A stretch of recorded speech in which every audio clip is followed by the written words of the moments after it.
ನಮಸ್ಕಾರ, ಶುಭೋದಯ. ಪ್ರೀತಿಯ ವೀಕ್ಷಕರೆಲ್ಲರಿಗೂ ಸಂಕಲ್ಪ ಸಿದ್ಧಿ ವಿಶೇಷ ಕಾರ್ಯಕ್ರಮಕ್ಕೆ ಆತ್ಮೀಯ ಸ್ವಾಗತ ಹೇಳ್ತಾ ಇರೋದು ನನ್ನ ಉಷಾ.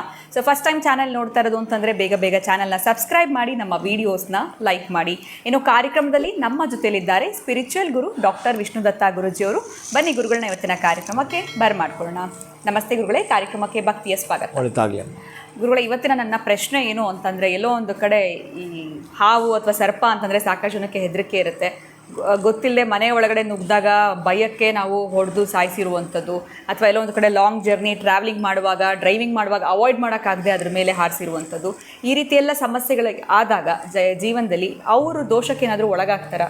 ಸೊ ಈ ರೀತಿ ಹಾವನ್ನು ಹೊಡೆದು ಸಾಯಿಸಿರೋದಾಗಿರ್ಬೋದು, ಅಥವಾ ಗಾಡಿಗಳನ್ನು ಅಲ್ಲಿ ಹತ್ತಿರೋದು, ಸೊ ಇದೆಲ್ಲ ಕೂಡ ದೋಷ ಅಂತ ಕನ್ಸಿಡರ್ ಮಾಡಬೇಕಾ? ಅವ್ರಿಗೇನಾದರೂ ಸಮಸ್ಯೆಗಳಾಗುತ್ತಾ ಇನ್ ಫ್ಯೂಚರ್ನಲ್ಲಿ? ಏನು ಹೇಳ್ತೀರಾ ಗುರುಗಳೇ ಇದ್ರ ಬಗ್ಗೆ? ಓಂ ವಿಶ್ವಸ್ಮೈ ನಮಃ.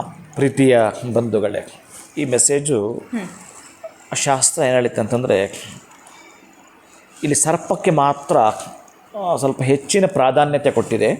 ಅಂತಹ ಸರ್ಪಕ್ಕೆ ಹೆಚ್ಚಿನ ಪ್ರಾಧಾನ್ಯತೆ ಕೊಟ್ಟಿರೋದ್ರಿಂದ ನೀವು ಗೊತ್ತಿದ್ದೋ ಗೊತ್ತಿಲ್ಲದೆ ಮಾಡಿರ್ತಕ್ಕಂಥ ತಪ್ಪಿಗೆ ಕೂಡ ಪರ್ಸಂಟೇಜ್ ವೈಸ್ ನಿಮಗೆ ಆ ಒಂದು ಶಾಪ ಅಥವಾ ಆ ಒಂದು ದುಃಖ, ಆ ಒಂದು ನೋವು ಇದ್ದೇ ಇರುವಂಥದ್ದೇ. ಬೇರೆ ವಿಷಯದಲ್ಲಿ ಇಲ್ಲವೇ ಇಲ್ಲ. ನಿಮ್ಗೆ ಗೊತ್ತಿದ್ದೋ ಗೊತ್ತಿಲ್ಲದೋ ಸುಮ್ಮನೆ ಬೆರಳಿಟ್ರೆ ಕರೆಂಟಿಗೆ ಶಾಕ್ ಹೊಡೆಯುವಂಥದ್ದು, ಶಾಪ ತಟ್ಟುವಂಥದ್ದು ಸರ್ಪದ ವಿಚಾರದಲ್ಲಿ. ಅದಕ್ಕಾಗಿ ಆಕಸ್ಮಿಕ ಹಾಗಾಗಿದ್ದರೆ, ಅದಕ್ಕೆ ಹೇಳ್ತಿರಲ್ಲ ಹಾವಿನ ದ್ವೇಷ 12 ವರ್ಷ ಅಂತ ನೀವು ಕೇಳಿರ್ತೀರಿ. ಅದಕ್ಕಾಗಿ ಸರ್ಪಕ್ಕೆ ಸಂಬಂಧಪಟ್ಟ ಈ ರೀತಿ ಆಕಸ್ಮಿಕಗಳು, ಬಹುಶಃ ಮನೆಗೆ ಬಂದದ್ದನ್ನು ಯಾರೋ ಹೊಡೆದದ್ದು ಸರ್ಪವನ್ನು ನೀವು ನೋಡಿದ್ದು, ಅವನಿಗೂ ಪರ್ಸಂಟೇಜ್ ನೋಡಿದಲ್ವಾ, ನೋಡಿದ್ದಕ್ಕೆ ಅವನಿಗೆ ಆ್ಯಡ್ ಮಾಡುತ್ತಾರೆ. ನಾವು ಆ ಜಾಗದಲ್ಲಿ ಇದ್ರೂ ನಮಗೆ ಅಷ್ಟೇ ಅಲ್ಲ, ಕನಸಲ್ಲಿ ಬಂದರೂ ಕೂಡ ನಿನ್ನ ಮನಸ್ಸಿಗೆ ಬಂದರೂ ಕೂಡ ಸರ್ಪದೋಷ ಇದ್ದೇ ಇರುತ್ತೆ. ಈ ಭೂಮಂಡಲನ ಒತ್ತಿರ್ತಕ್ಕಂಥ ಸರ್ಪವೇ. ಆದ್ದರಿಂದ ನೀವು ಪ್ರತಿನಿತ್ಯ ಅದಕ್ಕೆ ಹೇಳ್ತೇನೆ, ಎದ್ದು ಕೂಡಲೇ ಕಾರ್ಕೋಟಕಸ್ಯ ನಾಗಸ್ಯ ದಮಯಂತಿ ರಾಜ ಋತುಪರ್ಣ ನಳಸ್ಯ ಅಂತ ನಾನೊಂದು ಏನು ಹೇಳ್ತಿರ್ತೀನಿ. ಈ 4 ಜನ ತಿಳಿದುಕೊಳ್ಳಲೇಬೇಕು. ಆವಾಗ ನಿಮಗೆ ಕಲಿ ಯಾವುದೇ ರೀತಿಯಾಗಿರ್ತಕ್ಕಂಥ ಅಟ್ಯಾಕ್ ಮಾಡೋದಿಲ್ಲ. ಕಲಿಯಿಂದ ನೀವು ಪ್ರಭಾವಿತರಾಗೋದಿಲ್ಲ. ಕೆಟ್ಟ ವಿಚಾರಗಳಿಗೆ ನೀವು ಹೋಗೋದಿಲ್ಲ. ಅದಿನ ಕೆಟ್ಟದ್ದು ಆಗೋದಿಲ್ಲ. ಸರ್ಪವು ಬರೋದಿಲ್ಲ, ತೊಂದರೆ ಕೊಡೋದಿಲ್ಲ ಅನ್ನೋದಾದರೆ ನೀವು ಕಾರ್ಕೋಟಕಸ್ಯ ನಾಗಸ್ಯ ಅಂತ ಹೇಳ್ತಾ ಇದೆಯಲ್ಲ, ಅದನ್ನು ತಿಳಿದುಕೋ ಅಂತ ಹೇಳ್ತಾ ಇದೆ. ಪ್ರತಿನಿತ್ಯ ಎದ್ದು ಕೂಡಲೇ ಪ್ರಾತಸ್ಮರಣೆ ಮಾಡಬೇಕಾಗಿರೋದು ಈ 4 ಜನ ಅಂತ ಹೇಳ್ತಿರ್ತಾರೆ. ಬಹುಶಃ ನೀವೇನಾದರೂ ನೀವು ಹೇಳಿದಾಗೆ ವಾಹನ ಅದರ ಮೇಲೆ ಬಿಟ್ಟರೆ, ಅಥವಾ ಬೇರೆ ಯಾವುದೋ ಹೊಲ ಗದ್ದೆಯಲ್ಲಿ ಕೆಲಸ ಮಾಡ್ತಿರ್ಬೇಕಾದ್ರೆ ಸರ್ಪ ಸಿಕ್ಕಿಬಿಡ್ತು, ಸತ್ತು ಬಿಡ್ತು, ಎಂಥ ಮಾಡೋದು? ಒಟ್ಟಾರೆಯಾಗಿ ಈ ಶಾಪಕ್ಕೆ ನಾವು ಖಂಡಿತ ಒಳಗಾಗ್ತೀವಿ.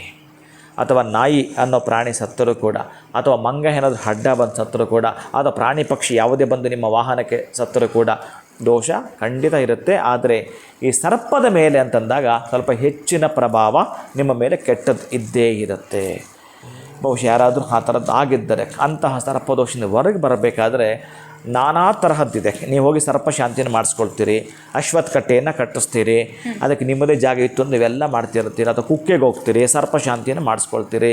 ಕಾಳಾಸ್ತಿಗೆ ಹೋಗ್ತೀರಿ, ಅಲ್ಲಿ ಕೂಡ ನಾನಾ ರೀತಿಯಾಗಿರುತ್ತೆ ಸರ್ಪದೋಷನ ಮಾಡ್ಕೊಳ್ತೀರಿ. ಅಥವಾ ಇನ್ಯಾವುದೋ ನೀವು ಆ ಕ್ಷೇತ್ರಕ್ಕೆ ಹೋಗಿ ಸರ್ಪರಿಗೆ ಸಂಬಂಧಪಟ್ಟ ನಾಗನನ್ನು ಪ್ರತಿಷ್ಠಾಪನೆ ಮಾಡ್ಕೊಳ್ತೀರಿ. ಇದು ಯಾವುದು ನಮಗೆ ಶಕ್ತಿ ಇಲ್ಲ ಅಂತಂದರೆ, ಒಂದು ಬೆಳ್ಳಿಯ ನಾಗವನ್ನು ತೆಗೆದುಕೊಂಬಂದು ಮನೆಯಲ್ಲಿ ಇಟ್ಟು ಪೂಜೆ ಮಾಡಿ 9 ದಿನಗಳ ನಂತರ ಪೂಜೆ ಮಾಡೋದಕ್ಕೆ ಪ್ರತಿನಿತ್ಯ ಹಾಲಿನ ಅಭಿಷೇಕ ಮಾಡೋದು, ಸ್ವಲ್ಪ ಗಂಧ ಹಿಡೋದು, ಒಂದಷ್ಟು ಹೂವು ಇಡೋದು, ಧೂಪ ದೀಪ ತೋರಿಸುವಂಥದ್ದು.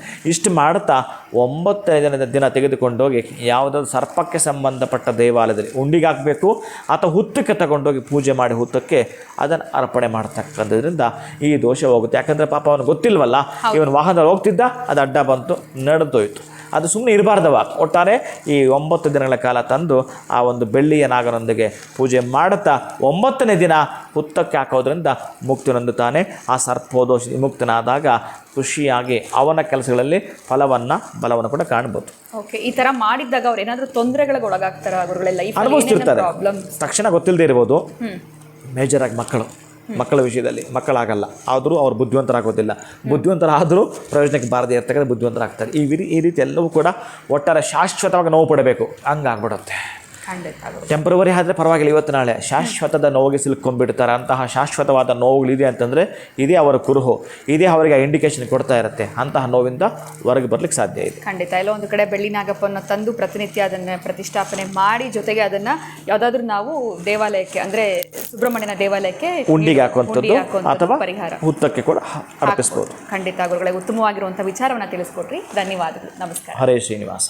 ಇನ್ನು ಗೊತ್ತಿದ್ದೋ ಗೊತ್ತಿಲ್ಲದೆ ನೀವು ಕೂಡ ಈ ಒಂದು ತಪ್ಪನ್ನು ಮಾಡಿದರೆ ಹೇಗಪ್ಪ ಇದಕ್ಕೆ ಪರಿಹಾರನ ಕಂಡುಕೊಳ್ಳುವಂಥದ್ದು, ಪರಿಹಾರ ಮಾಡಿಸಿದ್ದೀವಿ ಆದರೂ ಕೂಡ ಗುರುಗಳು ಹೇಳಿದಂತೆ ನಿಮ್ಮ ಒಂದು ಲೈಫ್ನಲ್ಲಿ ಸಾಕಷ್ಟು ಸಮಸ್ಯೆಗಳು ಬಂದು ಹೋಗ್ತಾ ಇದೆ ಅಂತಂದರೆ 9 ದಿನಗಳು ಮಾಡಬೇಕಾಗಿರುವಂಥ ಈ ಒಂದು ರೆಮಿಡಿನ ಫಾಲೋ ಮಾಡಿ ಅಂತ ಹೇಳ್ತಾ ಇವತ್ತಿನ ವಿಡಿಯೋನ ಮುಗಿಸುವಂತಹ ಸಮಯ ಆಗಿದೆ. ನಮಸ್ಕಾರ.